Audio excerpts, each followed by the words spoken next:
anigoo ah gudoomiyaha garabka haweenka ee gobolka Tagdheer ee ururka qaranka ee Naaw magacayguna yahay Deeqa Weydaar halkan maanta waxaan ku cadeynayaa inaan iska casilay xilkii aan u hayay ururka qaranka ee Naaw ee gobolka Tagdheer ayaan iskaga casilay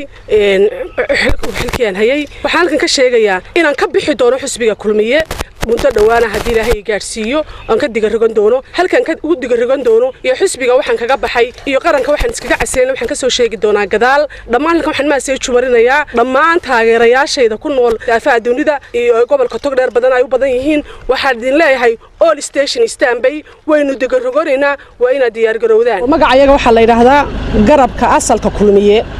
dhammaan waana wada og yihiin waxaan u sheegay dhammaan asalka